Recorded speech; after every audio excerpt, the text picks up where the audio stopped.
6.3 지방선거 전에 먼저 이미 좀 가투표식으로 이렇게 진행되고 있는 팀이 있습니다. 바로 박민식, 한동훈, 박민식, 한동훈 두 후보가 선거 캠프 개소식을 하는데 같은 날 같은 시간에 한다고 합니다. 이거 자체가 이제 가투표가 아닌가라는 생각을 하게 되는데 많은 분들이 이제 그 많은 의원들이 힘 실어주기 위해서 한 곳만 갈 수 있을 것 같다라는 생각이 듭니다. 왜냐면 같은 시간에 해버리니까 이 거리는 굉장히 가까운 곳에서 하는 것 같은데 과연 누가 어디로 갈지도 굉장히 집중이 되고 누가 더 많은 응원의 힘을 보태줄 사람을 모을지도 관심이 집중되고 있습니다. 하정우 후보 개소식에는 전재수 후보가 참석이 예정이라고 하는데 일단은 하정우, 한동훈, 박민식 개소식의 기세 누가 가장 앞설까를 한번 예측을 해보도록 하겠습니다. 우리 강전혜 변호사라면 네. 누구의 개소식에 먼저 가겠습니까?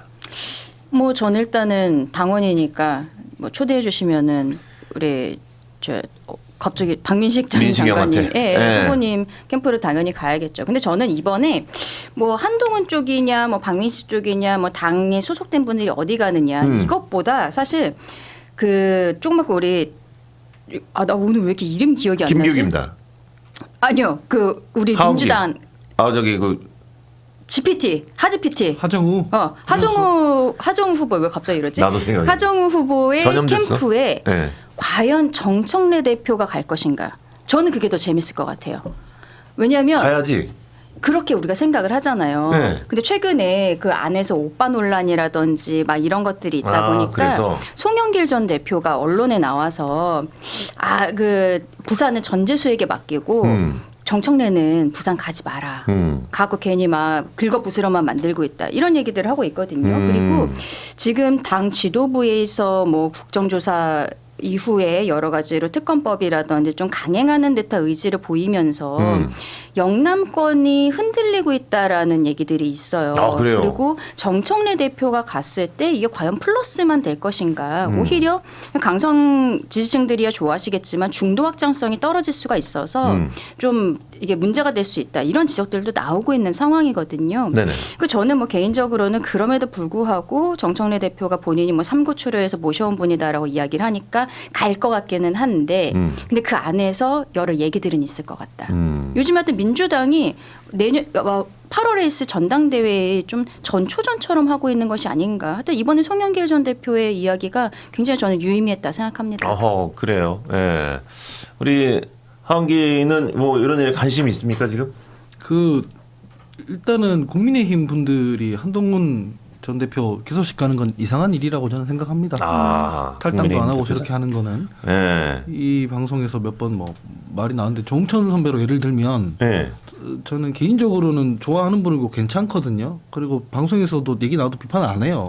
그분이 민주당이 엄청 세게 전선을 치고 있어도 가능하면 그 개인에 대해서는 비판을 안 합니다. 근데 그렇다고 잘 아니까 의리로 개소식도 가고 그게 민주당에 왜 있어요? 그러면 그렇잖아요. 제가 만약에 그렇게 한다면 그러니까 본인 어떤 내심 때문에 지지를 할 수도 있고 그럴 수는 있는데 그러니까 저 한동훈 전 대표에 대해서 이렇게 개소식 가고 하는 거는 해당 행위라고 저는 생각을 합니다. 네, 그래서 이게 아이템으로 올라온 것 자체가 저로서는 이해가 잘 안 되는 일이다. 그래요. 예.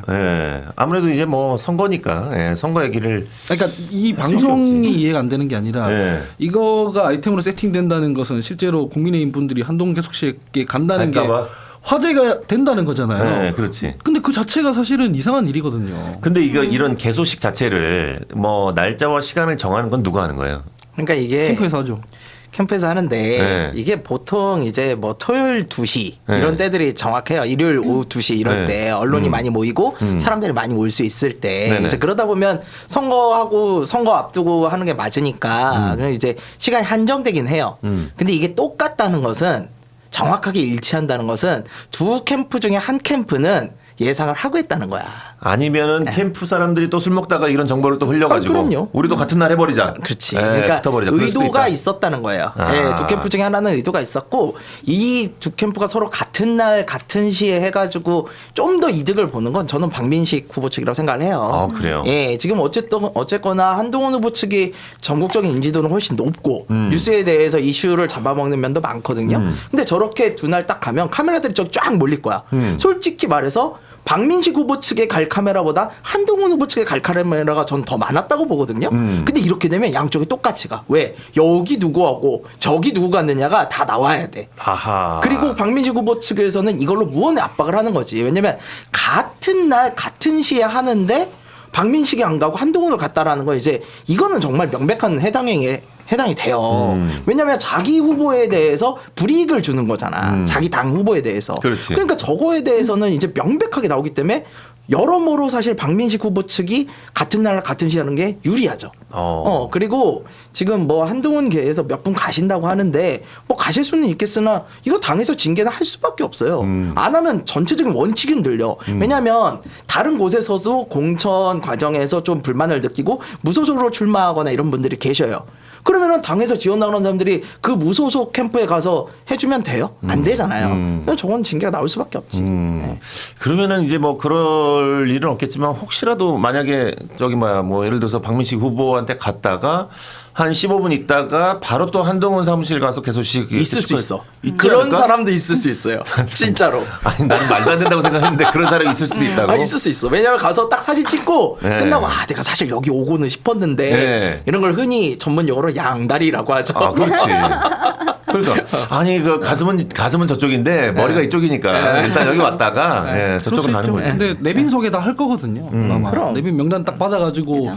개소식 시작하면 사회자가 내빈 소개다 합니다. 근데 양쪽에서 다 소개하는데 여긴 없고 저기 있고 이러면은 아니 그럴 수 있잖아. 내빈 소개를 여기는 뭐 예를 들어서 2시 한다 그러면 여기는 2시 10분에 하고. 아, 그렇게 안 할 거예요. 저쪽에는 2시 40분에 하고 그럴 수도 있으니까. 그렇게 안 할 거예요. 아, 그렇게 안할 거예요? 이거는 서로 간에 이미 이제 시간이 뭐 우연인지 필연인지 이렇게 겹친 거는 그 다음에는 누가 오는지에 대해서 리스트업이 쫙 들어갈 그럼요. 거거든요. 그리고 장도혁 대표와 지금 지도부가 어떻게 그 한지아 의원이 예비 후보 등록할 때 같이 갔었던 거 아니에요? 그래서 가서 격려하고 이거 상황 확인해 갖고는 뭐 징계 처리하겠다라고 지금 밝힌 상황에서는 한동훈 전 대표 캠프를 가는 분이 뭐 간혹 있을 수는 있겠습니다만 어쨌든 내빈 소개를 하는 과정에서는 한동훈 전 대표 쪽 캠프를 가는 거에 대해서는 심리적인 부담감은 상당할 수밖에 없겠다 이런 생각이 들고 근데 저는 개인적으로 징계는 반대입니다. 아 한동훈 캠프에 가더라도 이건 당원 당규에선 분명히 해당 행위예요. 네. 분명히 해당 행위인데 굳이 징계를 해서 그걸 더 키워줄 필요가 없어요. 아 징계할 필요는 지금 없다. 저는 한동훈 전 대표 측에서 본인들이 굉장히 선량한 피해자 프레임을 하고 있다고 생각하거든요. 그러면서 장동혁 대표와 그 지도부를 악마화하고 계속적으로 때리는 메시지들을 내고 있어요. 배현진 의원 같은 경우는 방송에서 참 입에 담기 어려울 정도로 센수위의 이야기들을 하고 있는데 네. 이런 것들이 저는 선거 캠페인에서 한동훈 후보에게 도움이 전혀 안 된다고 생각합니다. 저희 당원들은 내부적으로 좀 그만 싸워라. 그만 싸워라가 제 일성이세요. 그치 그만 근데 싸워라. 지금 네. 어쨌든 한 전 대표는 국민의힘으로 돌아오고 싶다라고 이야기를 하고 있으면서 당 지도부를 저렇게 때리면 부산 북구에 계시는 저희 당원분들 보수 지지해 주시는 분들은 한동훈 찍지 않게 되는 거예요. 한동훈이 만약에 당으로 돌아온다고 해도 당이 다시 두 쪽 나겠구나. 이런 생각이 들 수밖에 없는 구조가 아닌가. 그리고 뭐 한지아 의원이라든지 이런 분들은 또 비례로서 지역 주민들한테서 어떤 좀 안 좋은 얘기 듣고 이런 것들에선 좀 자유로운 부분들이 있잖아요. 가실 거라고는 저는 당연히 예상을 했던 부분들인 거고 이거를 굳이 이렇게 뭐 징계 같은 걸 하게 되면은 이분들도 소송할 거거든요. 지난번에 가처분 인용돼서 당 지도부가 굉장히 또 난감했던 것도 있고 그리고 이번 선거 과정에서 이제 윤리위 안 열 거라고 이 얘기를 이미 장동혁 대표가 했어요. 그리고 또 이제 한동훈 전 대표 측에서 얘기하는 거는 그럼 작년에 한덕수 무소속 후보 옆에 있던 국민의힘 의원들은 어떻게 되는 거냐. 여러 가지 갈등 상황이 다시 노출될 수밖에 없는데 뭐 장 대표가 이선으로 물러나야 된다는 얘기들을 딛고 이제 막 개소식도 가면서 힘을 하나씩 실어가고 있는 상황에 굳이 이렇게 흔들리는 모습 보일 필요가 있을까? 이미 저는 한 전 대표 측에서 잘못된 선거 캠프 전략을 갖고 있기 때문에 굳이 신경 쓸 필요 없는 거 아닌가. 오히려 큰 집으로서 조금 더 여유 있는 모습 보여줬으면 좋겠다 생각합니다. 징계를 하면 서사가 쌓이는 건 맞아요. 분명히. 피해자 서사가 쌓이는 거기 때문에 그 부분에 대한 전략적인 판단은 해야 될 거예요. 근데 제가 이번에 느끼는 거는 국민의힘이 정말 단일화는 절대 안 하겠구나. 이번에 이렇게 같은 날 같은 시 하는 거 우연일수는 절대 없고요. 반드시 계획적이고 전략적인 건데요. 이것만 봐도 이제 단일화는 진짜 없다. 왜냐면 여기서 감정의 골이 더 깊어질 수밖에 없거든요. 그러면은 진짜 단일화 없구나라고 하면 이제부터는 한동훈 대표 측에서 굉장히 좀 심도 있게 전략을 짜야 될 거예요. 왜냐면은 무소속으로 3자 구도 뚫는 거 정말 어렵습니다. 정말 어렵기 때문에 이제부터는 단일화를 머릿속에서 지우고 3자 구도에서 살아남는 방법을 하셔야 될 거예요. 근데 만약에 그 박민식 후보랑 한동훈 후보가 만약에 단일화를 한다 그러면 예를 들어서 박민식 후보를 몰아주겠다. 그러면 한동훈 후보는 복당이 되는 거예요? 아니 근데 한동훈 후보 측에서는 만약에 그렇게 해서 박민식 후보한테 단일화를 양보하는 순간 자기는 끝나는 거예요 정치가. 그러면 만약에 할 수가 없어요. 한동훈 후보한테 밀어주겠다 해서 뭐 단일화 한다 그러면은 박민식 후보는 뭐 이게 국민의힘에서는 뭐 후보를 안 내는 거예요. 그것도 말이 안 되죠. 자기들이 제명을 시켜놓고 그 사람한테 밀어주는 게 말이 돼요. 그러니까 이건 단일화 가능성이 없는데 없어요. 단일화 얘기를 왜 하냐 이거. 그러니까. 없어요. 단일화 안 해 이거는 하지 마. 제발 안 했으면 좋겠어. 단일화 얘기는 말도 안 되는 거잖아요. 맞아요. 그래서 만약에 한동훈 후보의 그 개소식에 간 국민의힘 후보가 있다면 징계를 받을 거 아닙니까? 어떤 징계를 받습니까?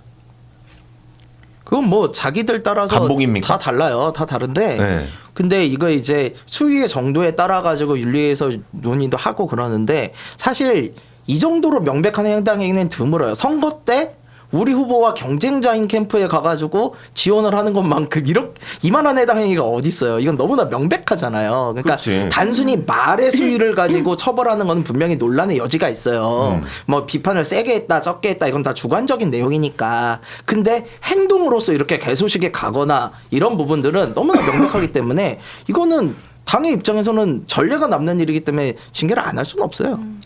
어떤 징계를 하는지 너무 궁금해서. 경고나 이런 거 하겠죠 뭐. 경고로 끝날 정도는 아닌 것 같아요. 그래서 한지아 의원 입장에서는 뭐 이전에 있었던 그런 수위의 징계를 해주면은 고마워할 거고 제명해버리면은 배지 들고 있는 상태로 나갈 수 있잖아요. 근데 비례니까 본인이 탈당하면은 배지가 상실되는 건데. 그렇죠. 근데 당에서 알아서 잘라주면은 그걸 들고 배지를 가지고 있는 상태로 한동훈 뭐 전 대표 도와줄 수 있으니까 더 좋을 거고. 그러면 그래봐야 경고나 당원권 정지 정도 나오지 않겠어요? 근데 당원권 정지라고 해봐야 최대가 뭐 2년 정도 되나요? 2년 정도. 2년 뒤에 이제 총선이 있을 텐데 그거 사실 500년 뒤에 얘기거든요. 뭐 징계라는 게 의미가 없어요. 그래서 아까 강전의 변호사님께서 길게 말씀해 주신 게 본인 당 얘기니까 이제 여러 마사지를 거쳐야 하니 길게 얘기한 건데 징계를 해도 아무 실익이 없다는 얘기를 한 거거든요. 그냥 분란만 만들고 언론 아이템만 주는 거지. 그래서 징계를 하더라도 아무 의미가 없다 이런 거죠. 그러니까 징계를 두려워해서 뭐 한동훈 후보의 개소식에 참가를 한다. 이거는 뭐 사실은 뭐 말이 안 되는 얘기 아닌가라는 생각을 합니다. 그러니까 뭐 저분들 입장에서는 본인 징계 받는 것보다 한동훈이 이기는 게 더 중요해요. 징계 받더라도 당장 징계 받더라도 그러겠지. 한동훈이 이기면은 다시 세력화가 되는 거니까 신경 안 쓸 겁니다. 거기에 베팅하는 거지.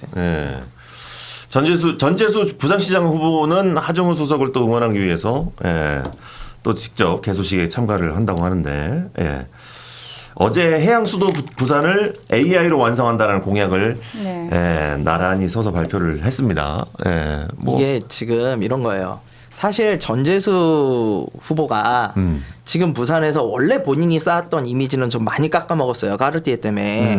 그래서 그 이미지가 깎이니까 사실 하정우 후보는 처음 내려오는 사람이고 또 AI라는 이런 생소한 것들도 있고 그러니까 정치 신인이 가져오는 참신함 깨끗함 이런 게 있거든요. 그러니까 굳이 전재수 후보가 안 도왔어야 돼. 원래는 안도는 게 맞아. 그냥 혼자 해도 충분히 이길 수 있어요. 그런데 하정우 후보가 손을 털질 않나.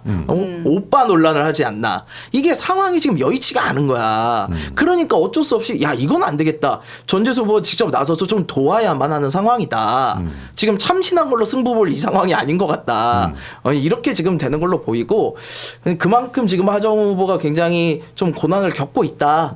정치 초보로서 너무 준비가 안 된 모습을 이제 보이고 있다 이런 생각이 들어요. 이제 처음에는 이런저런 실수들이 있긴 했는데 네. 저런 이제 뭐 시장 후보 혹은 당내 인사들 그리고 김용춘 전 장관까지 이제 그 명예선대위원장 뭐 이런 걸로 하기로 했는데 이런 모습이 어떤 대비 효과가 있냐면 지난주에 부산에서 뭐 개소식인가 있었습니다. 박형준 시장. 네. 그때 그 ENG가 들어갔잖아요. 영상들이 들어갔는데 다 뭐였냐면 고성방가하고 싸우고 난리치는 거였어요. 조경태 의원이 막 그 장동혁 외치려면 나가세요 이러고 네. 박형준 시장은 왜 여기 와서 싸우냐 그래, 뭐 이러고 그래. 맞아. 대비가 돼요. 이 집안은 어쨌든 간에 뭔가 실수가 있더라도 뭐 뭉쳐가지고 가는구나. 뭐 입법 지원이라든가 정책 지원이라든가 이런 거 받는 거구나. 근데 저 집은 저 집끼리도 지금 싸우고 네. 있구나. 뭐 당선시켜 놓으면은 그 당내에서도 소통이 안 되겠네 이런 대비 효과가 있거든요. 맞아. 그래서 그런 것들이 중앙에서야 어떨지 모르겠는데 지역에서는 그게 다 화제거리가 돼요. 야 개소식했는데 어제 또 그 콩가루 집안이더라 싸웠더라. 뭐 저는 하정우는 좀 실수 좀 하더만 어쨌든 간에 이제 뭉쳐서 이제 정리해서 가네 이런 것들이 있거든요. 그래서 이런 되게 중요한 어떤 그 행사다. 맞아요. 그래서 저는 조경태 의원이 당원들한테 나가라고 소리 지른 거는 여러모로 너무 부적절했다. 그 오만한 모습들도 있고 결국에는 한 전 대표가 장동혁 지도부는 왜 민주당이랑 안 싸우고 자꾸 본인이랑만 싸우려고 하냐 뭐 이런 얘기들도 하면서 계속 지도부에 대해서 공격 메시지들이 나가고 있단 말이에요. 근데 그 와중에 개소식에서 그 힘들게 어쨌든 박형준 그 시장 같은 경우에도 컷오프의 위기에서 뭐 경선을 하고 이제야 원팀이 돼갖고는 개소식을 했는데 나가라고 소리 지르는 그 현역 의원이 있다는 거는 완전히 악재인 거잖아요. 그러니까 이런 것들이 제가 말씀드리는 한동훈이 당으로 돌아오면은 당이 다시 분열된다.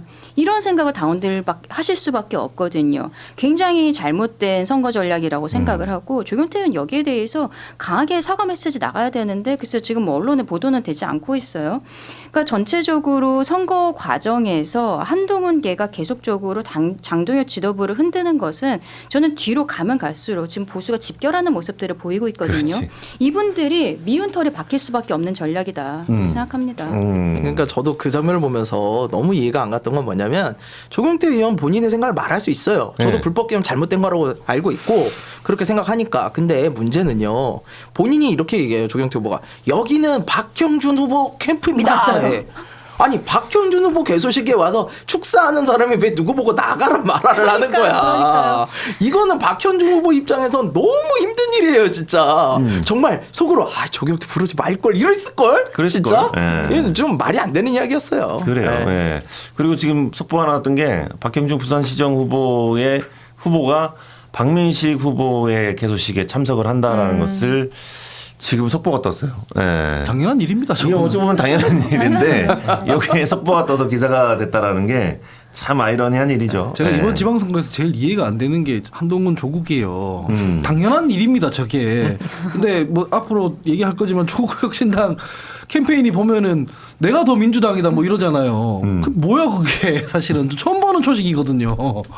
이해가 아니 안 되는 합당 이해가. 과정에서는 그렇게 정말 고고한 척 정말 저는 그렇게 보였었거든요. 민주당보다 조국혁신당이 위인 것처럼 안을 가져와라. 너무 건방지다고 생각을 했는데 이제는 본인이 뭐 여론조사 같은 것들도 수치도 잘 안 나오고 하고 있으니까 답답한 마음에 내가 더 그 이재명과 가깝다. 내가 더 민주당 당성이다. 뭐 이런 얘기들을 지금 어필하고 있는 아니 게 그럼 회사하고 말도 안 되는 합당을 거예요. 해야지. 아니 합당이 아니라 지금 입당을 해야지 그러면. 그렇지, 입당을 해야지. 아니 무슨 말도 안 되는 얘기들을 하면서 말이야. 지금 이 기사가 뜨고 나서 또 네. 바로 이제 정정 보도가 났는데 있는데 아직 검토 중인 사안이고 정해진 바 없다라고 이렇게 일침을 놨거든요. 아, 근데 캠프에서 또 싸우고 있나 보네. 네, 그렇지. 가야 된다 말아야 된다. 그렇지. 가야 된다 말아야 된다도 있을 수 있지만 나 한동훈도 갈 건데라는 생각도 할 수 있어요. 그래서 진짜로 여기는 아까 말씀하신 그 사회적 케이스가 기록 가능하네. 네. 여기 와서 인사하고 저기 가서 인사하고가 가능하네. 그럴 수 있어요. 그러니까 정정 보도를 바로 냈다라는 것은 이게 약간 양다리의 가능성일 수도 있다라는 거거든요. 근데 요거는 아마 내일 또 갤럽 조사가 금요일 날 나오잖아요. 네. 하면서 또 이제 지역 여론 같은 것들을 보면서 결정을 내리지 않을까. 저는 근데 박형준 후보가 결국에는 한 전 대표 캠프는 안 가고 그 저희 국민의힘 후보 캠프에만 올 것이다. 그렇게 생각을 합니다. 지금 분위기가 이미 그쪽 방향으로 가고 있어요. 그러겠죠. 네. 네. 그러겠죠. 네. 그러니까 한 전 대표 입장에서는 뭐 우리 여론조사 준비되어 있는지 모르겠지만 그 SBS 이번에 그 입소스 해갖고 나온 여론조사 있잖아요. 네. 그게 치명적이죠. 그 바로 전날에 나왔었던 부산 MBC 어떻게 이렇게 내가 얘기하고 싶은 거 두 개를 붙여주셨지? 다 준비했지. 아까 유포 없다고 화냈던 거 너무 죄송해요. 네, 다음 준비할게요. 네, 그럼 부산 고생하면서. MBC 저게 그 전날에 나온 거였는데 저걸 보면서 한동훈 전 대표 측에서는 굉장히 이제 고무될 수밖에 없잖아요. 근데 하루 뒤에 나온 SBS 입소스 조사는 완전히 다른 거예요. 근데 저게 조사 방식이 부산 MBC는 전화할 때 그 박민식은 전 국가보훈부 장관 그리고 한동훈은 전 국민의힘 대표로 소개를 했다라고 하더라고요. 그런데 이제 당명을 넣고서는 조사한 첫 조사가 저 SBS 조사라는 거예요. 그러니까 국민의힘 박민식 무소속 한동훈으로 하니까 차이가 저렇게 많이 났다. 근데 앞으로 지금 분위기를 보았을 때는 저희가 이따가도 얘기할 시간이 있을지 모르겠습니다만 대구도 막 치고 올라오고 있거든요. 그럼 이런 것들이 지역으로 퍼지면서 보수가 집결하는 모습을 보였을 때는 한 전 대표가 뭔가 새로운 모습 보여줘야 돼요. 신선한. 본인이 맨날 얘기하고 있는 좋은 정치 있잖아요. 근데 지금까지 좋은 정치 뭔지 아직 아무도 모르거든요. 그 새로운 뭐 공약 같은 것들이 지금 나온 것도 아니고 예비 후보 등록만 해놓은 상황이어서 딱 국민들의 마음에 와닿을 수 있는 게 적어도 한 일주일 안에는 나와야 되는 게 아닌가 싶고 저런 수치를 보았을 때는 하여튼 박형준 시장은 박민식 전 장관 캠프만 갈 것 같다. 저는 그렇게 생각합니다. 아 그렇습니까? 알겠습니다. 그 예측이 맞을지 한번. 그런 방법이 있지. 사무실 들어가지는 않고 밖에서 이제 잠깐 밖에서 이제 들어가는 거 서로 악수만 하고 내가 들어가지는 못한다. 그냥 그런 거 악수하고 이제 박민식 쪽으로 가는 한동훈한테 가서 그렇게 하고. 아하. 네, 그렇게 물론 박형준 시장 입장에서는 지금 지푸라기도 잡아야 되는 상황이고 고사리 손도 좀 둬야 되는 입장이니까 그럴 수는 있어요. 근데 이제 전선이 저기서 너무 명확해지고 제가 보기엔 단일화는 진짜 물 건너갔거든요. 그러면은 이제는 좀 서야 되는 상황은 될 거예요. 한편에. 네. 지금 화면으로 보니까 우리 김성열 최고 얼굴이 굉장히 빨갛게 나오거든요. 네. 예, 지금 뭐 무슨 일이 있었습니까? 갑자기 뭐 공천 받았습니까? 아니요. 그런 건 아니고. 네? 근데 실제로 보면 저게 이게 빨갛지 않은데 되게 콘트라스트가 있네요. 오늘 저기 저 비비를 안 바르고 와서 그래요. 원래 붉은기가 좀 있어요. 네, 원래 붉은기가 있어요. 나 뭐 술 먹었냐고 그러는데 술 안 먹습니다. 술 안 먹었어요. 나 놀랐습니다. 예, 갑자기 공천 문자 받은 줄 알았어요. 예. 언제 결정돼요? 왜 그래요? 우리 더 궁금해하니까. 아니 응원해 주려고 그러는 거지. 뭐. 전략적인 부분이라. 어디 가고 싶어요? 당해서 하는 거지. 어디면 해볼 만하다고 생각하세요? 그래도 글쎄요. 나는 그러니까 솔직히 당에서 후보를 내서 도움이 될 수 있는 곳 그렇다면 아무래도 경기도에 후보를 내는 게 조용천 후보님에게 좀이라도 도움이 되지 않겠어요? 서울은 지금 아예 후보가 없고 그렇다고 내가 부산을 내려갈 수는 없는 거고 그렇다면은 경기권 중에 하나 정도가 좋지 않을까라는 생각합니다. 네. 한 표라도 보탤 수 있겠죠. 오케이. 예, 알겠습니다. 아니 경기권에 평택만 있는 거 아닌데 딱 평택만 찝어서 얘기하시죠. 평택이 제일 재밌을 것 같아. 예. 아니 김기욱 앵커님의 재미를 위해서 제가 출마할 수는 없잖아. 좀 해주세요. 이 개그맨들이 너무 재미에 목숨을 걸어. 좀 해주세요. 순수 재미. 지난 총선에도 그런 역할을 하는 정당이 하나 있었다고요. 소나무당이라고. 그렇지. 순수 재미 이러면서 막 그러더라고 사람들이. 근데 저는 개인적으로 정말 죄송하지만 난 민주당에 있을 때도 조국의 강을 건너야 된다 했던 사람이라 혹시라도 나가서 만약에 제가 저쪽 보수표를 조금이라도 더 가져와서 조국 대표가 당선되는 이런 일이 있으면 안 되잖아. 난 그게 제일 무서워요. 그래서 그런 것도 좀 있어. 성남총각님께서 많은 후원해 주시면서 한동훈 후보는 무소속으로 여론조사를 돌려보니 2년 전 무소속 장해찬 후보보다 지지율이 안 나옵니다. 한동훈 후보는 동탄 모델을 논하기 전에 장해찬부터 이기고 와야 될 것 같아요라고 보내주셨습니다. 이거 동탄 모델 얘기하면은 저는 지금 뭐 3자 대결해도 동탄 모델로 본인들도 이길 수 있다. 한동훈 전 대표 측에서 이야기하는 거는 그 유권자의 구조를 좀 봐야 될 것 같은데 네. 사실은 그 이준석 의원 같은 경우에는 노원에서 계속 정치 활동을 하다가 화성으로 간 거는 전략적으로 간 거거든요. 젊은 층이 많이 살고 있고 네. 본인의 주 지지층이 이제 2030 남성인 거잖아요. 그렇지. 그분들이 그 안에서 지역에서의 메신저 역할, 그러니까 어떻게 보면 이준석을 지지해 줄 수 있는 강력한 뒷받침이 될 수 있는 지역이다라고 생각을 해요. 그런데 부산 북구 같은 경우에는 한 전 대표의 지지층은 이제 5060 여성들이 저는 메인이라고 생각을 하는데 이분들이 지역에서 그렇게 큰 스피커로서 나설 수 있는 지역인지 저는 약간 좀 의문이 있는 거예요. 그러니까 어쨌든 지역에서도 좋아해 주시는 분들이 있겠죠. 근데 이게 확산이 될 수 있는 어떠한 그 인구 구조라든지 이런 것들은 좀 아니지 않나? 그러니까 결국 동탄 모델이라는 것은 정말 신승을 그렇지. 스스로 해낸 건데 그게 2030 남성들과 저는 함께 해냈다고 생각하거든요. 근데 과연 어디까지 이분들이 끌고 올라올 수 있을지. 그리고 이번에 구포시장 거기다가 그 뭐 캠프는 아닌데 쉼터? 그 도토리 쉼터 네. 만들었다가 그 선관위에서 경고받고 막 이랬었잖아요. 이게 선관위에서 경고를 받았다는 거는 좀 유의 깊게 봐야 되는 거거든요. 그러니까 이게 공문으로 나갔다는 거는 이분들이 나중에 오히려 좀 문제가 될 수도 있다. 여러 가지 선을 지키면서 선거운동을 하셔야 되는데 과연 그렇게 해주실 수 있는지 다 갖고 계시네. 네, 저 다 있어요. 네. 생각이 듭니다. 저희 뭐 국정원입니다, 국정원이요. 네. 그러니까 한동훈 씨가 동탄 모델 얘기하는 분들은 그 소위 보트 카운팅을 잘 못하는 분들이에요. 뭔 카운트요? 표 계산을 못한다고. 아, 그래요. 그러니까 뭐냐면 동탄은 민주당 강세 지역이잖아요. 국민의힘에 투표해야 된다는 유인이 애초에 낮은 지역이에요. 그러니까 결과적으로 국민의힘에서 괜찮은 선수가 안 나오면 1대1을 만들 수 있단 말이에요. 1대1처럼 국민의힘을 주저앉히는 그 압력을 행사할 수 있어요. 어허. 그러니까 물론 어려운 일이지만 그거를 이준석 대표가 역량으로 만든 거잖아요. 근데 동탄은 어떻게 구성되어 있냐면 민주당 강세 지역이 아니에요. 민주당이랑 국힘이랑 비등비등하단 말이에요. 아무리 네. 그래도 국민의힘을 10%까지 낮출 수 있는 유인이 없어요. 그러잖아요. 그러니까 1대1 구도가 만들어질 수가 없어요. 국민의힘이랑 무소속이랑 민주당이 나오면. 그러니까 무조건 단일화를 해야 되는 거예요. 무조건 단일화를 해야. 그 애초에 민주당 지역인 험지에 출마해서 1대1로 만들어서 그 표를 긁어서 모름무응답 다 긁어 와가지고 이기는 이준석 대표와 험지가 아닌 보수 강세 지역에 나가가지고 보수 후보를 10% 밑쪽으로 묶어놓겠다는 건 애초에 그냥 구도가 다른 거거든. 정확한 분석이에요. 네.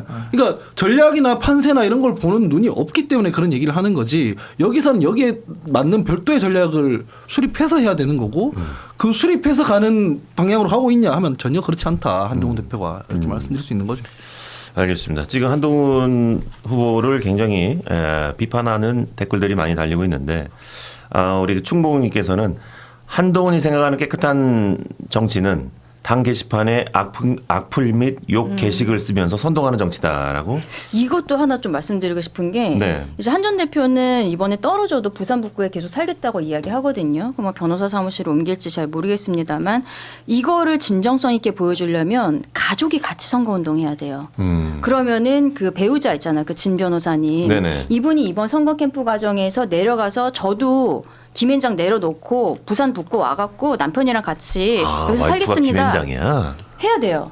근데 와이프가 내려오면은 이 당원 게시판 논란의 중심에 그 와이프가 있는 거거든요. 그렇지. 네, 이게 꼭 플러스가 되진 않을 수 있어요. 한동훈 전 대표는 지역에 뿌리를 내리는 사람으로서의 이미지를 만들어야 되는데 배우자가 그거를 지금 해줄 수 있는지 이것도 앞으로 좀 지켜봐야 되는 것 같습니다. 그렇구나. 재밌네. 되게 이러기도 애매하고 저러기도 애매한 아이러니한 상황이네. 예. 나는 부산 북갑에 끝까지 안 살 것 같은데 한동훈이라는 사람이 떨어지면 그 참을 줄을 몰라요. 기다려야 되는 순간에 기다려야 되는 것도 모르고 사실 지난번 총선 끝나고 당대표 나오면 안 되거든. 그거는 보편적으로 다들 그 정치라는 걸 아는 사람들은 얘기하는 거거든요. 한 텀 쉬고 가서 나중에 국민의힘이 내려갈 때 다시 나오든가 뭐 그렇게 했어야 되거든요. 근데 한동훈 전 대표는 쉴 줄을 몰라요. 늘 지금 주목받아야 되거든요. 근데 이 선거 끝나잖아요. 부산 북갑에서 카메라 바로 빠집니다. 진짜 그렇게 돼요.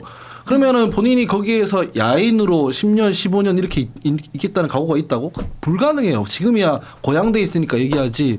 지금까지 한동훈이 해왔던 선택과 그 캐릭터를 보면 끝까지 안 있을 것 같다는 생각이 전 드는데요. 방금 전에 그 우리 한동훈 후보 배우자분이 부산 선거운동에 참석을 했다고 합니다. 그러시네. 네, 저렇게 해서 사진을 찍으면서 저 제일 왼쪽에 계신 하얀색 옷을 입고 계신 분이 변호사 성함이 어떻게 된다고요? 진은정 변호사. 진은정 변호사. 진은정 변호사. 네. 네. 부산 북갑의 커뮤니티를 활성화시키겠습니다. 이러겠지 뭐. 제가 게시판에 부산 북갑으로 도배하겠습니다. 그러니까 그런 얘기가 나올 수밖에 없어요. 그러네. 예. 배우자분이 선거운동에 참석하는 게 도움이 될지 또 악이 될지 모르겠습니다. 한 명은 시장 돌아다니고 한 명은 저기 게시판 돌아다니고 하면 이제 디지털과 오프라인 전부 다 이제 커버하는 선거운동이 되겠네요. 네. 하은기 오늘 잘 간다. 아니, 좋아. 아니 뭐 팩트로 좋아, 얘기하는 그래. 거니까. 네. 팩트로. 아니, 팩트긴 팩트인데 원래 팩트로 때리면 아프고. 언오프라인을 다 커버하는 선거 전략이다. 저거. 아니 그리고 한동훈 대표 어쨌든 무소속으로 나는 한동훈 대표 나왔어야 된다고 봐요. 그리고 오히려 지난 장동혁 대표와의 당 대표 때 안 나온 게 실패라고 봐요. 그게 패착이었다고 보고 그때 나왔어야지. 그때 나와서 겨뤘어야 되는데 안 나오고 나서 장동혁 대표가 잘못하고 있다라고 하는 거는 좀 제가 보기에는 좀 문제가 있고요. 그래서 아무튼 이번에 나온 건 잘한 거고 저 무소속으로 나오는 거 굉장히 힘들거든요. 그래서 좋게 잘해가지고 어쨌든 결실을 거두시고 그리고 이번 선거를 진다 해도 끝나지는 않을 거라고 생각을 해요. 그러면은 말씀대로 정말 북구에 남아가지고 진정성을 보이시는 게 훨씬 나을 거다라는 말씀을 좀 드리고 싶어요. 그래요. 나도 이제 앞으로 살면서 뭔 사건이 터지면은 진은정 변호사를 찾아가겠다라는 생각을 했습니다. 미국 변호사일 거예요. 우리나라 변호사가 아니에요?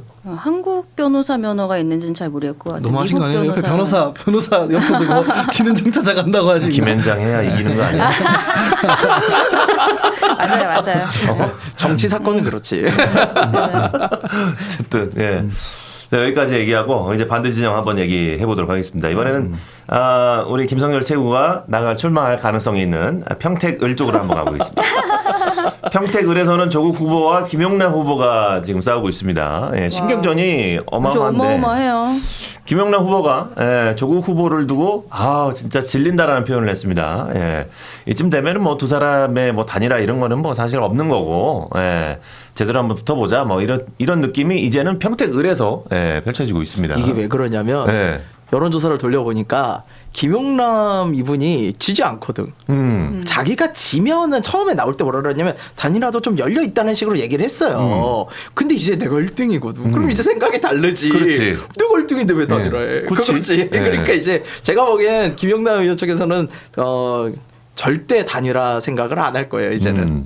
평택을은 원래 누가 더 유리한 진영입니까? 평택이 좀 애매해요.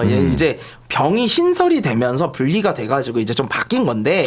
그랬구나. 평택은 원래는 옛날에 원유철이라고 그래가지고 저쪽 국민의힘 쪽에서 저희 사무총장 하셨나 원내대표 하셨을 거예요. 그분이 오랫동안 하면서 유희동 의원도 저 지역에서 3선이나 하신 분이에요, 사실. 그리고 약간의 보수세가 있는 지역이 맞아요. 근데 평택을이 좀 이제 분리가 되면서 여기는 민주당세가 약한 곳이 또 아니에요. 민주당세가 지난번에도 솔직히 인지도가 많은 분이 나오신 것도 아니었는데 그분이 이겼을 정도로 10% 가까이로 이겼어요. 그러니까 훨씬 더 민주당이 좀 유리한 지역은 맞아요. 근데 이 상황에서 지금 어쨌든 조국하고 김용남 두 분으로 이제 민주당 표가 갈리고 진보 쪽 표가 갈리고 그다음에 이쪽에는 유희동 의원인데 황교안 전 대표가 단일화 생각이 있다. 합당까지도 생각이 있다 이래버렸잖아요. 그러면은 이제 게임 모르죠. 이렇게 되면은 박빙의 승부가 펼쳐질 가능성이 높아요. 민주 단일화. 말씀하세요. 김용남 전 의원이 어제인가 그 방송에 인터뷰를 하시는 걸 보니까 저는 조국 대표가 그거 듣고 되게 좀 긁혔을 것 같은데 2등, 3등이 1등 때리는 거야 당연한 선거 전략이죠. 라는 거예요. 내가 1등 이제 그러니까. 나 1등이다. 조국 뭐 2등인지 3등인지 잘 모르겠는데 그래 때리는 거면 이해한다. 조 대표님 잡아놨겠다. 그거 완전 긁힐 거예요. 김용남 후보가 그렇게 얘기했어요? 네. 그래. 자신만만하네 지금. 여론조사 한번 나오고 민주 단일 후보 지지하는 게 50%가 넘어가는 지역이니까 여기를 뭐 민주당 혹은 민주진영 입장에서 험지라고 할 수는 없는 거고. 그치. 근데 조국 혁신당은 캠페인 하는 거 보니까 없어져도 되는 정당 같아요. 옛날에 진보 정당들이 있었을 때는 상대 당 혹은 보수에서는 뭐 이중대니 뭐니 했지만 그래도 그 내부에서는 본인들의 존재의 필요성에 대해서 설득하고 다녔단 말이에요. 민주당, 국민의힘, 민주당, 한나라당 있지만 우리 같은 정당도 좀 필요한 거 아니냐. 네. 좀 진보 정당도 필요한 거 아니냐. 이렇게 해서 교차 투표를 이끌어내서 그래도 소수 의석이나마 얻어냈단 말이에요. 지금 개혁신당, 국민의힘이랑 민주당이나 진보 진영에서 묶으려고 하지만은 차별화해서 가려고 하잖아요. 보수가 저러면 안 된다 이렇게 하잖아요. 근데 민주당 후보가 있는데 조국혁신당에서 내가 더 민주당이다 이러고 있잖아요. 그럼 왜 있어야 돼 그러면? 그냥 없애고 그냥 민주당에 들어오면 되는 거지. 그렇잖아요. 캠페인 하려면 그래야 되는 거 아니에요. 양당이 있고 그렇지만은 민주당과 다른 우리 조국혁신당의 필요도 대한민국에 있는 겁니다. 이렇게 설득해야 될 거 아니에요. 근데 그 조국혁신당의 존재 의의를 설득하는 게 아니라 내가 김용남보다 더 민주당이다 이러고 있어. 그게 뭔 캠페인이에요. 첫 번째가 그거고 두 번째는 왜 민주당에서 후보를 공천했는데 그 자격을 조국혁신당에서 얘기하냔 말이야. 얘기할 때 이렇게 얘기하거든. 우리랑 조국혁신당이랑 다른 당이에요. 다른 당. 근데 같은 당이라 생각하나 봐. 그렇지. 자꾸 김용남 후보가 민주당의 후보가 될 자격이 있나 이렇게 얘기를 해. 그거는 우리가 정하는 거지. 우리 지도부가 정하는 거고 우리 당원들이 정하는 거지. 그걸 왜 조국혁신당에서 규정해요? 그러니까 저 얘기를 하는 거 보면 내심 본인들은 지금 민주당이랑 합쳐지지 못했기 때문에 뭐 선거도 나가고 이런 것도 하지만 사실은 그냥 민주당의 어떤 코어처럼 생각하나 봐 본인들을. 그렇지. 그러면 간단해요. 해산하시고 들어오시면 돼요. 그렇게 생각하신다면. 근데 그게 아니면 왜 조국 그 대표가 조국 혁신당에 소속된 의원으로서 원내에 입성해야 되는지를 설명을 하셔야지. 내가 더 친명이다, 내가 더 민주당이다 할 거면 다른 당으로 나올 필요가 나는 뭐가 있나 싶네요. 당에 대한 자부심이 없다. 아, 약간 그런 느낌이죠. 그러니까 처음부터 스텝이 꼬였어요. 이 연고가 1도 없는 평택이라는 지역을 선택했을 때부터 좀 그나마 쉬워 보이는 대로 가는 건가? 뭐 이런 이미지들도 지울 수가 없는 거고 선거 캠페인 과정도 아까 제가 말씀드렸던 지난번 논란됐던 합당 과정 이때랑 지금 비슷해요. 뭐 신장식 의원은 사과하라는 거잖아요. 반성문 먼저 써오라는 거 아니에요. 김영남 후보한테. 근데 지금 여론조사 나와 보니까 김영남 후보가 반성문은커녕 뭐 저쪽 얘기하는 거 이제 들어줄 필요도 없고 나는 내 선거 캠페인만 하면 되겠다라는 지금 생각을 갖고 있는 것 같거든요. 근데 이제 조국혁신당 같은 경우는 안타까운 게 이번에 조국 대표가 원내로 진입을 하지 못하면 이분들은 모래알처럼 흩어질 수밖에 없어요. 뭐 조국혁신당에서 이제 조국 띄고 혁신당이라고만 부를 건지 어떻게 뭐 할 수가 없잖아요. 이 사람 그 대권 주자라고 스스로 생각하고 있는 이 사람 한 명만을 바라보면서 보고 있는 정당이기 때문에 그리고 이제 다음번 총선까지도 시간이 얼마 안 남았어요. 그러면 이분들 다 비례로 들어왔기 때문에 어디 지역구를 받아야 되는데 지금 조국혁신당의 모습으로 지역구 나가는 거는 쉽지 않거든요. 지금 조국 대표마저도 저렇게 힘들게 하고 있는데 그러면은 정말 이제 죽기 살기로 뛰어야 될 수밖에 없는데 이 상황에서 김영남 후보 같은 경우에도 단일화를 할 의지도 없고 필요도 없는 상황이 돼버렸다. 그리고 두 가지만 좀 보론하고 싶은 게 있는데 언론에서 잘 안 다루지만 조국혁신당에서 조국혁신당 소속으로 그 평택의 시의원이나 기초의원들을 안 냈어요. 공천을 제가 알기로는. 되게 이상한 일이에요. 국회의원은 어쨌든 간에 전 국민을 대변하는 거면서 지역의 어떤 이익도 대변해야 되는 거잖아요. 근데 평택에만 묶여 있을 수가 없거든요. 그래서 다 기초의원들을 냅니다. 지역위원장들이, 당협위원장들이. 그러면은 조국 혁신당 같은 경우에는 조국 대표가 평택에 계속 묶여 있어야 되나요? 아니거든요. 국회에 있어야 되거든요. 그러면 그때 그 지역 현안들은 누가 챙기나요? 그러니까 그런 것들 챙기는 게 시의원들, 기초의원들이잖아요. 그렇지. 그 보조를 맞춰서 가야 되는데 그게 없어요. 그러니까 평택에서 뭘 하겠습니다라고 말은 하지만 평택의 발전이라든가 평택의 이익이라든가 그런 방향을 도모하는 식으로 지금 캠페인 전개를 안 하고 있어요. 그냥 조국 한 명 원내 입성시키는 게 제일 중요한 당이야. 그게 뭐야. 그냥 평택에 이런저런 시의원들도 내서 평택에 실제로 비전을 보이면서 해야 되는 거지. 근데 말로만 그렇게 하고 있다고. 첫 번째가 그거고 두 번째는 사모펀드 입시 비리 이거 다 조국 그 일가의 범죄 행위입니다. 대법원에서 판결이 난. 조국 대표께서는 사모펀드 관련해서 나는 뭐 기소된 적이 없다 이렇게 얘기하시는데 본인 그 와이프라고 하죠. 사모님은 유죄 났잖아요. 일부 유죄가 났잖아요. 5천 조카 뭐 유죄 났잖아요. 그렇지. 근데 왜 저런 얘기를 하냐는 얘기야. 나는 그래서 그때 당시에 이 일이 벌어졌을 때에 조국 그 대표의 직책은 민정수석이었거든요. 민정수석은 뭐 하는 데냐면은 대통령 친인척 비리, 대통령실에 있는 그 직원들 뭐 비위 이런 것들 감찰하는 거잖아요. 근데 본인 부인이 저런 일 해가지고 유죄가 났는데 저거를 가지고 나는 유죄 아니었으니까 이거 뭐 사과해라 하는 게 본인한테 도움이 되나요? 여기서 또 궁금한 게 정경심 교수가 이번 선거에 같이 참여하냐? 같이 참여를 할 것인지 그것도 좀 지켜봐야겠네요. 아니 근데 저 하원기 대변인 저러다 이제 반성문 써야 될 거예요. 저쪽에서 반성문 써라고 그럴 걸. 아 반성문 안 해. 나는 이미 조국 대표가 나 그 패칭 끊었더라고. 배치 끊었어? 물론 내가 먼저 신청한 적도 없지만 하여튼 내 얘기는 뭐냐면 그러니까 난 이 얘기 원래 조국 대표 그 옛날부터 해왔기 때문에 뭐 이제 와서 반성문 쓰라 말아 할 것도 없는데 제가 지난주에 이번 주 월요일에 다른 방송 가서 아예 판결문을 깠어요. 당신들이 무슨 뭐 표창장 하나 때문에 4년 받았다고 생각하나 본데 여러분들 그거 아니다 그러면서 쭉 그 제목을 깠어요. 근데 크게 압력이 없어요. 아니 그러니까 근데 나는 그 얘기가 지금 말씀하신 거에서 거의 다 동의하는데요. 두 가지. 첫 번째는 조국 혁신당은 힘이 없기 때문에 시구위원을 낼 수가 없어요. 그건 어쩔 수 없어. 우리 작은 정당들의 한계가 있어요. 그러니까 내고 싶어도 뭐 아무나 낼 수는 없잖아. 솔직히 자기들에게 훌륭한 후보가 오지는 않는데. 그러니까 그 부분이야 그렇다 치고. 근데 두 번째는 뭐냐면 반성문 쓰라고 그랬잖아요. 조국 혁신당에서. 나는 반성문을 물론 조국 본인이 제일 먼저 써야 돼요. 왜냐면 나는 그분이 내 입시 비리에 대해서 사과하는 걸 별로 본 적이 없어요. 예, 그리고 두 번째는 이 민주당에 계신 분들이요.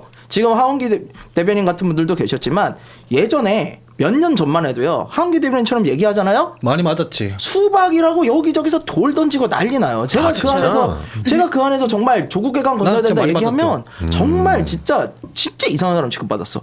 저 표창장 하나로 4년 받았다 저 얘기 누가 했어요? 조국 혁신당보다 민주당 내에서 더 많이 했어요. 근데 이제 와서 이렇게 바뀌는 거 보니까 야 세월이 진짜 달라지긴 달라지는구나라는 생각이 드는데 이제라도 조국의 강을 건너는 건 잘하고 있다고 저는 봐요. 아니, 조국의 강은 저희는 건넜기 때문에 합당하는 거를 저는 반대를 많이 했던 거고 합당하려면은 이런 거에 대한 본인이 이제 본인들이 반성문을 써야 돼 본인들이 그래야 이제 뭐 다시 평가하든지 말든지 그래, 하죠. 본인들이 쓰라. 근데 나는 이걸 가지고 기소된 적도 없고 억울하다고 얘기하는데 어떻게 다시 같이 합니까 사실은 그렇잖아요.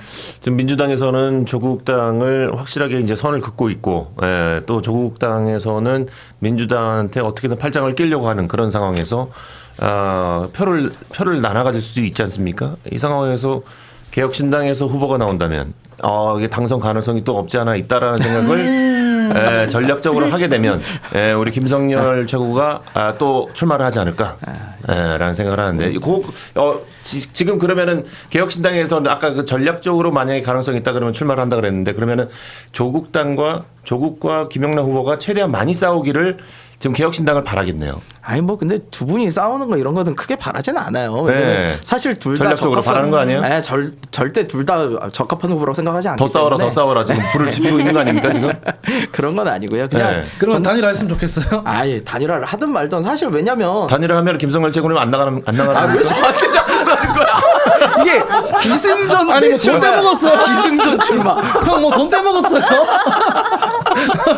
솔직하게 시원하게 얘기해줘요. 지금 궁금해 죽겠어요. 아니 근데 이거는 네. 왜냐면 우리 당에서는 솔직히 지금 후보를 내가지고 당선시킨다는 그런 의미를 가지긴 조금 어려워요 현실적으로. 아, 그래요? 네. 그렇다면은 당의 전략적인 부분에서 도움이 되고 우리 당의 가치를 알리고 그 이후를 보면서 가야 되는 부분들이 있어서 근데 그 부분은 전적으로 당 지도부가 좀 전략적인 판단을 해야 되는 거고 그 부분에 대해서 제가 알가부해서 뭐 제가 어디 가고 싶습니다. 그럼 또 그게 또 부담이 될 거 아니에요. 그렇지. 네, 그럴 수 없죠. 그렇지. 근데 가고 싶습니다 얘기는 하지 못하지만 가고 싶은 데는 있어요? 왜 그래? 평택 가고 싶네. 다음 주에 출마 선언을 하겠네. 이미 써놨어 내가 보니까. 그러니까 네이버 부동산으로 평택의 집을 알아봤어요? 안 알아봤어요? 입이 근질근질해. 내가 봤을 때 이미 선언문을 써놨어. 우리 그럼 다음 주 목요일에는 이게 현장 공개 방송을 아니지. 한번. 야. 변호사님 저기 문성호 앉아 있겠죠. 그치. 다음 주에는 없지 김성열 최고가. 아니 우리가 이제 평택에 가서 현장에서 방송을 하죠. 응원합니다. 이번 생중계하겠습니다. 아무튼 기대됩니다. 우리 김상철 씨. 그러니까 저랑 같이 이게 방송하는 우리 패널분 중에서 지금 이제 아직까지는 이제 정치 출마를 하신 분이 없기 때문에 1호가 될 수가 있거든요. 예, 그래서 만약에 그렇게 되면 저는 굉장히 많이 응원할 것 같아요. 예. 감사합니다. 그래서 물어보는 거야. 예. 끝나고 보자. 오해없으셨으면 좋겠습니다. 예. 자, 다음 주제 한번 넘어가 보겠습니다. 민주당의 한병도 신임 원내대표가 조작 기소 특검을 6.3 선거 이후에 판단하겠다고 밝혔습니다. 조작 기소의 특검 논란이 잦아들지 않고 있는데, 예. 요게 이제 6.3 선거의 변수가 될지, 예. 좀 많은 분들이 여기에 대해서 왈가불가하고 있는 것 같습니다. 조작 기소 특검 6.3 이후로 간다라는 의도가 뭘까요? 뭐 이게 선거에 악영향을 미치기 때문이죠. 그렇죠. 예. 근데 사실 이제 이게 악영향이 있더라도 이게 빨리 이거를 해결하고 가야 될 것 같은데, 예. 여기에 대해서 계속 질질 끌고 있는 것도 사실은 답이 아닌데. 저는 시기 조절론에도 반대입니다. 예. 전면 재검토로 가야 된다고 생각하고.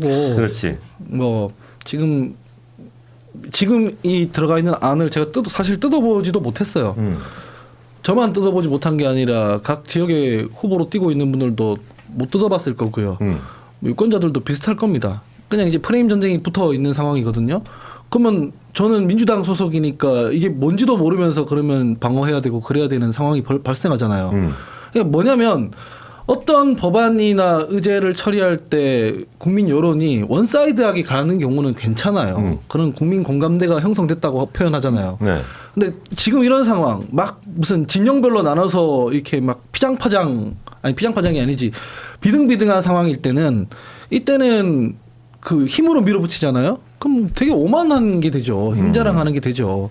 그래서 이걸 가지고 지금 단계에는 시기조절론처럼 얘기하고 있잖아요. 지방선거 이후로 처리하자. 그거는 하겠다는 얘기 아니에요. 하겠다. 이대로 그냥 한다. 네. 다만 선거 때는 이제 민감하니까 미룬다 이 얘기 아니에요. 그거 자체도 별로 좋지 않죠. 좋지 않지. 그냥 전면 재검토한다라고 얘기하는 게 저는 바람직하다고 생각을 합니다. 당연한 이야기예요. 왜냐면은 자 선거에 악영향을 미친다는 건 뭡니까? 사람들이 좋게 안 본다는 거잖아요. 그렇지. 사람들이 좋게 안 본다는 거를 왜 합니까? 이게 잘못된 일은요. 어제도 해서 안 되고요. 오늘도 하면 안 되고 내일도 하면 안 돼요. 근데 내일 하면 괜찮은 겁니까? 그냥 말이 안 되는 이야기예요. 그리고 조작기소 특검 이거에 대해서 저는 공소취소 특검이라고 얘기를 하고 싶고 더 얘기하면 셀프 면제라고도 얘기하고 싶어요. 왜냐하면 네. 이게 길이 보이잖아요. 근데 이거에 대해서 보면은 또 안쪽에 뜯어보면 무슨 내용이 있냐면 변호사가 이 부분에 대해서 특검이나 특검보가 아니라 변호사가 이 공소 취소에 대해서 결정할 수 있는 권한을 주는 부분이 있더라고요. 실제로 어떻게 될지는 모르겠으나 네네. 만약에 이게 된다면 무슨 말이냐면 특검이나 특검보는 부담이 되니까 그냥 어떤 사람 하나 재물 세워가지고 매맞이 하면서 그 사람이 공소 취소 주장하는 걸로 이렇게 가는 게 아닐까? 이 생각까지도 들어요. 그러니까 법안 자체도 굉장히 안 좋은 법안이고요. 이게 전례가 남는 게 가장 큰 문제예요. 아니 우리나라에는 정확하게 사법제도가 있잖아요. 네. 만약에 검찰이 잘못해서 진짜 저는 조작 기소라고 요만큼도 생각 안 합니다만 만약에 진짜 조작 기소였어요. 그럼 재판부에 얘기를 해서 재심을 받으면 되는 거 아닙니까? 그렇지. 제도가 있잖아요. 근데 왜 제도를 만드냐는 거죠. 이건 한 사람을 위한 제도일 수밖에 없어요. 그렇지. 전 이건 진짜 해서는 안 된다고 봅니다. 그래요. 조홍천 개혁신당 경기지사 후보는 여권이 공소취소 특검을 포기할 때까지 1,000만 서명을 받겠다. 쉽지 않은 일인데. 먼저 이렇게 얘기를 했어요. 조홍천 후보가 잘 치고 나와주신 것 같아요. 이거 나오자마자 어떻게 보면 연석회의 하자. 저희 국민의힘 광역지자체장 후보까지 해갖고 한번 모으셨잖아요. 이런 것들 잘하셨다고 생각을 하고 이 과정에서 보수가 지금은 뭐 국민의힘 그리고 개혁신당으로 나눠져 있지만 이런 부분은 사실 정말 하나가 될 수밖에 없는 거거든요. 맨날 막 한일전 하다가도 우주에서 뭐 누가 침공을 하면 다 같은 팀이 될 수밖에 없는 것 아니겠습니까? 그렇지.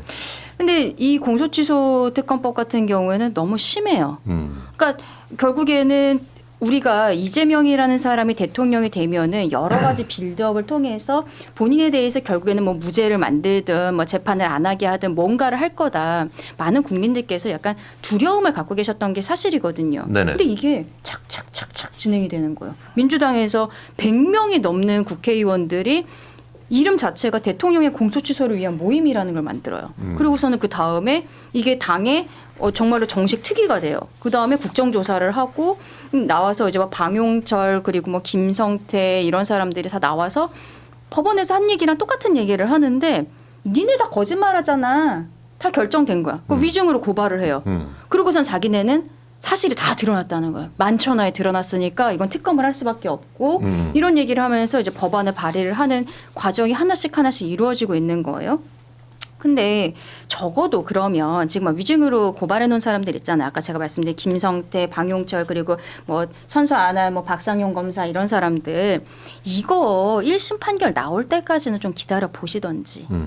그냥 자기는 다 답정너인 거예요. 그러고서는 결국에는 입법, 사법, 행정 3권 분립이 되어 있는 대한민국 체계에서 입법부인 국회가 국회의 다수를 점하고 있는 민주당이 법안이라는 형태를 통해서 지금 사법부에서 진행 중인 재판들을 완전히 무력화하겠다는 거 아니겠습니까? 3권 분립 원칙에도 완전히 위배가 되는 거죠.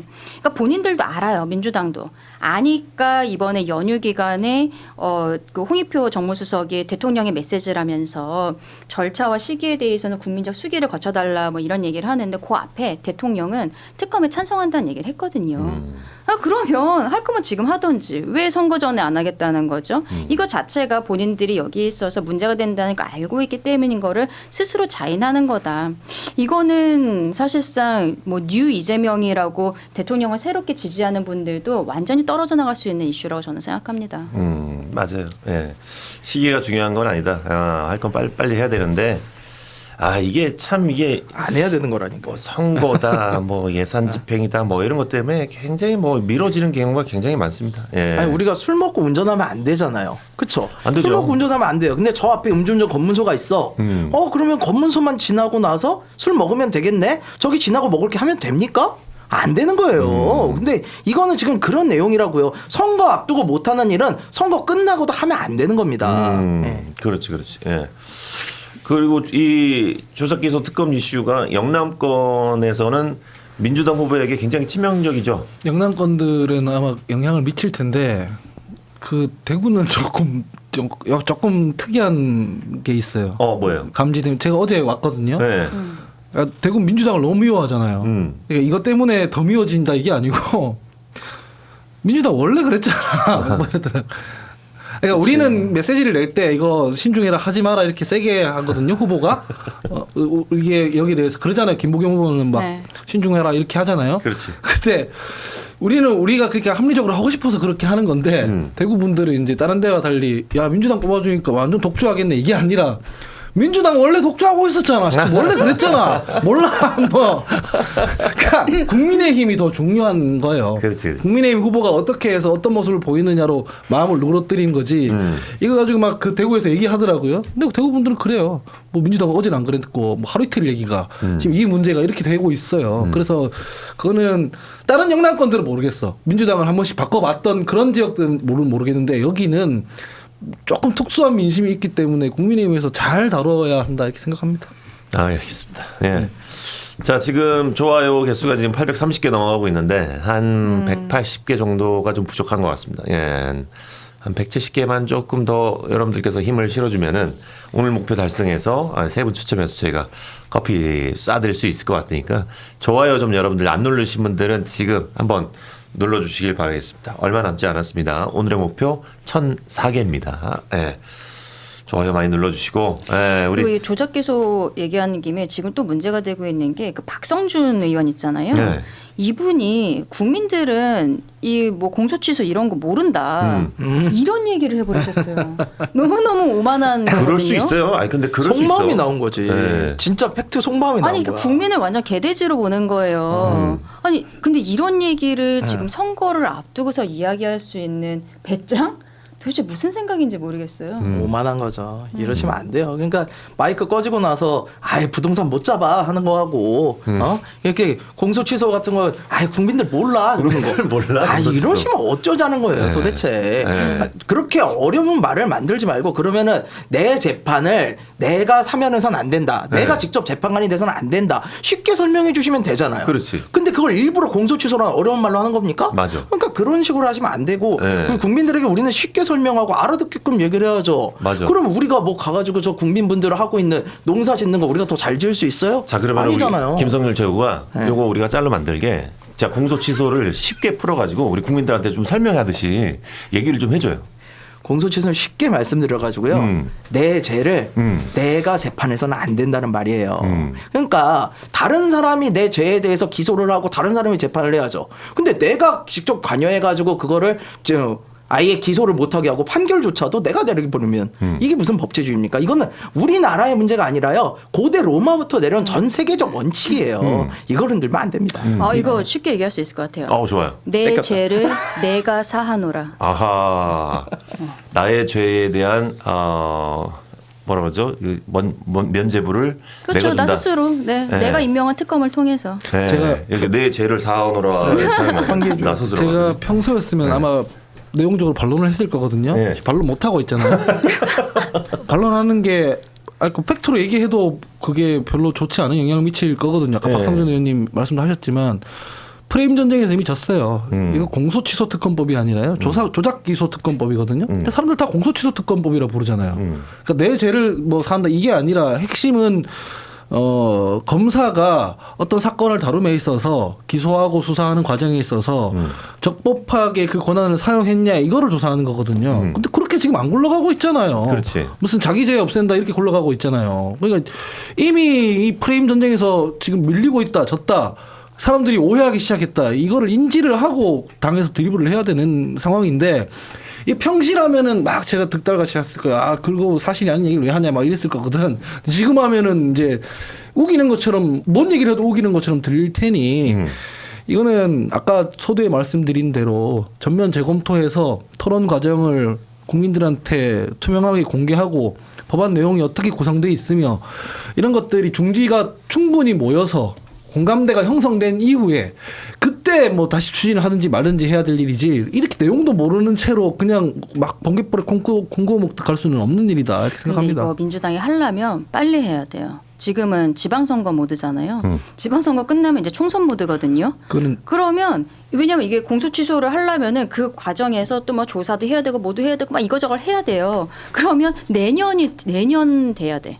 결과가 나오려면 뭔가 하려면. 그러면은 그때 이제 총선 모두 됐을 때 민주당 의원들 나 다시 배지 달아야 되는데 이거 국민 감정에 역행한다는 거 다들 알고 있거든요. 아직 거기까지 닿지 않았을 때 시기적으로 빨리 끝내야 된다 이런 생각도 갖고 있는 게 아닌가 우리 싶습니다. 강전의 변호사님은 지금 이거 안 한다고 할까봐 여기 조마조마. 내가 봤을 때는 민주당 인간들이 저 하원기 또 분탕 치고 다녀가지고 오늘 이것도 상원기네 상원기. 이 자빠지면 안 되는데 하려면 빨리 해야 되는데 쟤는 왜 방송 나와가지고 저런 얘기하냐 지금 조마조마해서 그러는데 이거 저는 계속 분탕 치고 다닐 거예요. 지금 뭐. 그리고 제가 보기에도 민주당 내부에서 전부가 동의하는 건 분명히 아니에요. 왜냐하면은 이걸 당론처럼 이야기를 하셨지만요. 지금 보시면 민주당 의원이 지금 152명인가 그렇죠. 근데 32명만 31명만 이거를 서명을 했어요. 당론이란 건 어떻게 하는 거냐면요. 원내 행정실에서 전화를 쫙 돌려. 그런 다음에 각 의원실에 전화를 돌려서 도장 가져와. 그래서 법안 제대로 읽지도 못하고 그냥 도장 다 찍어요. 그러면은 150명 다 찍는 거야. 근데 이건 안 그렇게 했어요. 왜? 내부에서 반대가 있는 거야. 야, 이거 좀 아니야. 이건 아니잖아. 하는 거예요. 자, 이거 보세요. 선거 끝나고 8월 전당대회에서 정청래 대표 되잖아요. 절대 이거 안 합니다. 네, 제가 장담해 드릴게요. 절대 이거 안 가요. 네. 사실 이제 아니, 잘못된 거면 하지 말아야 되는 거지. 그래, 맞아요. 당론이고 뭐 어떻게든 간에 뭐 잘못된 거면 하지 말아야 되는 거고 잘못을 지금 잘못인지 아닌지 부족한지 판단할 시간도 없이 이렇게 하는 게 어딨어요. 아무리 그래도. 그래서 제가 이렇게 얘기하는 거예요. 시기 조절로는 모든가 내용에 다 동의가 됐을 때 얘기인 거고 내용 자체도 재검토해야 되는 거죠. 우리 상원기님이 좋은 얘기 해주셨는데 우리 다펜다 선생님들 좋아요 한 번씩 좀 눌러주세요. 아니 그렇게 웃으면서 이렇게 얘기하면 좋아요를 안 누를 수가 없겠네요. 예, 고맙습니다. 아니 근데 조작 기소 부분을 아까 프레임을 잘못 잡았다 그러는데 맞아요. 왜냐면은 뭐가 조작됐는지 정확하게 얘기를 못했어. 제가 근데 내용을 쭉 봤어요. 저는 국정감사 애초부터 불법이기 때문에 사실 신뢰를 별로 안 합니다만 그래도 나오는 내용들은 봐야 되잖아요. 네. 그래서 쭉 봤는데 검찰이 좀 무리하게 수사한 부분이 있어요. 예, 보면은 좀 강압적인 수사나 그동안 검찰이 잘못하는 행태가 그대로 들어있는 부분이 있어. 근데 민주당이 뭐를 포인트로 잡았냐면 네. 연호술 파티를 포인트로 잡았단 말이에요. 근데 연호술 파티 관련해 보세요. 당사자인 김성태 안 먹었대. 그 다음에 교도관도 술 들어가는 거 본 적이 없대. 그리고 그 다음에 왔던 설주한 변호사 술 냄새 같은 거 맡은 적이 없대. 유일하게 이화영 본인만 술을 먹었다는 거예요. 이게 증명이 안 되는 거야. 누가 봐도 이거는 입증이 어려워요. 근데 그거에 대해서 뭐라 그래? 연호술 파티가 있었다고 가버리잖아. 그러면은 사람들이 에이 무슨 기소가 조작이야? 연호술 파티가 조작이지 이렇게 간다는 거예요. 그러니까 프레임을 완전히 잘못 잡았어 저기서. 아니 근데 제가 이거 이화영이 재심 청구를 하면 되는데 왜 안 하겠어요? 국정조사가 제가 제일 싫어하는 방식의 어떤 토론으로 전개됐어요. 방금 김성열 최고위원이 딱 저 부분 얘기하잖아요. 네. 우리 당에서는 뭐라고 얘기하냐면은 김성태랑 등등등이 이재명 모른다. 이재명 만난 적 없다. 뭐 전혀 모르는 사람이다. 요렇게 얘기한 것만 또 뽑아서 얘기하거든요. 그러니까 서로 아전 인수하고 있는 거예요. 서로 아전 인수하면 어떻게 됩니까? 여론이 한 사이드로 안 가죠. 한 사이드로 안 가면 뭘로 정해집니까? 보통 다수결. 뭐 의석수 이런 걸로 정하려고 하지 않습니까? 그 힘자랑이지. 힘자랑 해가지고 선거 때 하면 뭐 어떻게 돼요? 그럼 오만한 건데. 그래서 이런 것들은 지금 급하게 이렇게 할 게 전혀 아니다. 중지하시라. 처음부터 이재명 대통령과 관련 없다는 쪽으로 프레임을 잡고 갔으면 제가 보기에 먹힐 부분이 있었어요. 그런데 그러면은 이화영 이분이 진술을 저렇게 안 할 거거든. 자기도 무죄를 만들어줘야 되거든. 그래서 이화영이 무죄다로 가다 보니까 무리수가 자꾸 생기는 거야. 그러니까 문제가 이렇게 된 거지. 알겠습니다. 자, 과연 우리 정청 개혁신당 경기지사 후보가 공소 취소 특검을 포기할 수 있는 1,000만 서명을 받을 수 있는지, 예, 요거는 한번, 요거는 이제 그 선거 전에 계속 진행하려고 하는 거죠. 선거 전에. 저희 국민의힘에서도 따로 또 하고 있고 그래요? 또 하고 있으니까요. 근데 우리 종천 후보님은 선거 캠프는 어디에 있어요? 갑자기 또 궁금하네요. 선거 캠프요? 네. 저희 사무실은 아마 수원 쪽에 잡을 것 같고요. 네, 저희 뭐 이렇게 이준석 대표 대선 때도 보셨겠지만 캠프에 대해서 큰 그런 물리적인 이런 크기나 네. 이런 것들을 중요하지 않게 생각해요. 저희는 그런 게 아니라 온라인으로 많이 하고 나가가지고 이야기 많이 하고 사람들 많이 보는 게 중요하지 사무실에 앉아있는 선거는 지는 선거다 이렇게 생각을 하기 때문에 맞아요. 예. 어쨌든 조응천 의원님 뭐 검사 출신이기도 하고 이재명 대통령이 뭐 사법 리스크에 대해서는 방송에서 워낙 누구보다도 더 강하게 비판을 해주셨던 분이어가지고 그렇지. 굉장히 뭐 같은 큰 보수의 틀에서 든든합니다. 개혁신당에서 이번 선거에서 가장 기대되는 후보가 아니겠습니까? 예, 정치원 후보가. 또 만약에 이제 개혁신당에서 경기도지사 자리를 차지하게 된다면은 개혁신당의 규모가 당연히 이제 제3당이 되겠죠. 예. 조국 혁신당이랑은 비교도 안 될 정도로 커지는 당이 되지 않을까라는 생각이 듭니다. 이번 선거 거기는 애초에 과정에서 저희가 생각을 안 했어요. 조국 혁신당이 어쨌든 비례로 이제 10명이 넘는 의원들이 들어오긴 했지만 굉장히 무능력했던 게 민주당한테 교섭단체 결국 못 받아냈거든요.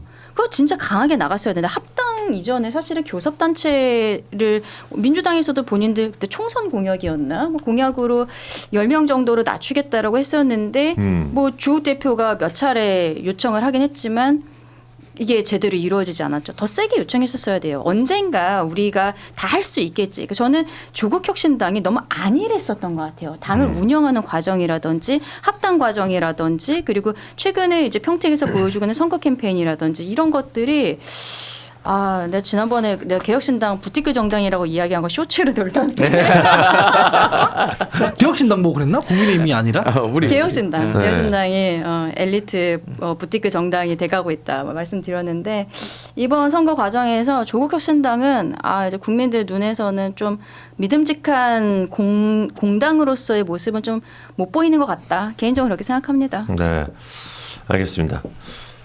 저희 그 좋아요 미션을 성공을 했습니다. 여러분들께서 좋아요 버튼을 많이 눌러주셔가지고 1,004개 이상이 눌러졌습니다. 진심으로 감사드리고 여기에 또 보답을 하기 위해서 우리 세 분께서 마음에 드는 댓글 하나씩 고르셔서 제가 커피 쿠폰 쏴드리도록 하겠습니다. 당첨되신 분들은 4가지 정보를 저희한테 주시면 되는데 여러분들의 닉네임과 그리고 작성하신 댓글 내용 그리고 성함과 휴대폰 번호를 저희 메일로 보내주시면은 예, 저희가 핸드폰으로 커피 쿠폰 쏴드리도록 하겠습니다. 예. 저부터 할게요. 네, 우리 김성열 최고. 저 더 블랙님 할게요. 더 블랙님이. 더 블랙님 뭐라고 하셨죠? 예, 뭐 응원도 많이 해주셨는데 그 오늘 동작구청 후보 입당 이야기는 안 하나요? 어떤 후보인지 궁금해요. 막 이러셨는데. 아까 했죠. 예, 이 동작구청 후보가 간단하게 아까 제가 했는데. 잠깐 말씀드린 박이라 구청장 현직 구청장이시고요. 네. 일을 잘하신다고 소문이 나 있어요. 예, 일을 잘하신다고 소문이 나 있는 분인데 이분이 아까도 말씀드렸듯이 일을 잘하니까 주민들의 선택을 받을 가능성이 높잖아요. 그렇지. 그러니까 경선을 하면 이길 것 같잖아. 네. 그러니까 경선을 통해서 이분에게 공천을 주고 싶지 않은 누군가가 이제 컷오프를 시켰겠죠. 그러니까 너무 억울한 거야. 기회만 받으면 자기는 올라갈 수 있는데 기회 자체를 안 준 거지. 그래. 솔직히 제가 알기로는 컷오프를 당할 사유가 없어요. 지금 네. 이번 선거에 참 이런 일들이 많은 것 같아요. 그러니까요. 저는 네. 국민의힘이 좀 이해가 안 가는 부분이 분명히 있어요. 도대체 무슨 생각으로 이런 공천들을 하지? 라는 생각을 하는데 아무튼 그래서 이분께서 크게 마음 먹고 개혁을 기치를 좀 같이 하겠다. 네. 그래서 넘어오시는 상황이고요. 여러분들 많은 응원 부탁드리겠습니다. 네, 어찌 보면 이런 컷오프 상황 때문에 개혁신당에 입당하신 분들이 또 굉장히 많은 걸로 알고 있습니다. 예. 자, 우리 더 블랙님에게 저희가 블랙커피 먹을 수 있게끔 커피 쿠폰 보내드리도록 하겠고요. 다음에 우리 저 할까요? 예, 우리 전혜 누나. 네. 앵그리버즈님 공소 취소 서명함. 공소 취소 서명했다. 네. 이미 우리 네, 이런 종종 후보님께서 지금 저희 시작하고 국민의힘에서도 하고 있어요. 그랬구나. 네, 개혁신당도 하고 국민의힘도 하고 있는데 어디에서 하느냐보다는 우리 국민들 한 마음 한 마음이 모이는 것이 중요하다 생각합니다. 네. 감사합니다. 천만 서명 가능할 수도 있을 것 같습니다. 예, 닉네임이 뭐라고요? 앵그리버즈님. 앵그리버즈님에게 저희가 커피 쿠폰 쏴드리도록 하겠습니다. 또 마지막 한 명. 마돈나 천사님 마돈나 천사. 한동훈으로 갑시다 이러네요. 제가 한동훈 대표 많이 비판해서 죄송한데 커피라도 드십시오. 그래. 기분 나빠는데. 상원기. 기분 그래. 나쁘실 텐데 커피라도 좀. 헌기 이런 균형 가격이 너무 좋아요. 좋아요. 너무 좋아요. 예. 헌기는 진짜로 약간 멘탈이 절대 흔들리지 않은 사람이에요. 예. 어떤 얘기를 했을 때 본인의 멘탈이 가장 흔들립니까? 뭐 아까 옛날 사진 보여줬을 때 꽃미남. 낙천적이에요. 그냥 성격이. 좋아. 예, 너무 좋아하는 성격이에요. 예. 알겠습니다. 이 세 분에게 제가 커피 쿠폰 쏴드리도록 하겠습니다. 메일로 지금 밑에 있는 메일로 네 가지 정보, 성함과 닉네임 그리고 핸드폰 번호와 댓글 내용 보내주시면 제가 커피 쿠폰 핸드폰으로 쏴드리도록 할 테니까 참고해 주시길 바라겠습니다. 자, 오늘 닭간다 우리 다팬다 여러분들이 또 많이 참여해주는 댓글로 참여해주는 너무나 재밌는 방송. 잘 해봤습니다. 예, 저는 개인적으로 오늘 방송이 최근 방송 중에 가장 재밌지 않았나라는 생각을 했습니다. 예. 사실 지금 이제 6.3 지방선거까지 이제 계속 선거 얘기만 할 것 같은데 지루한 얘기일 수도 있겠습니다만 이게 판세가 흔들리는 포인트가 한번 또 올 것 같다라는 생각이 듭니다. 저는 어느 당을 엄청나게 지지한다 이런 것보다는 그냥 판세가 흔들리는 것 자체가 참 재밌다라고 생각을 합니다. 그래서 오늘 이 자리에 앉아 있는 거고 여러분들께서도 이제 흔들리는 모습 보여주면서 저한테도 참 재밌는 포인트가 되었습니다. 오늘 방송 함께 해주신 우리 시청자 여러분들 너무나 감사하고 세 분도 오늘 너무나도 고맙습니다. 저는 내일 오전 10시 반에 또 뵙도록 하겠습니다. 고맙습니다. 고생하셨습니다. 감사합니다.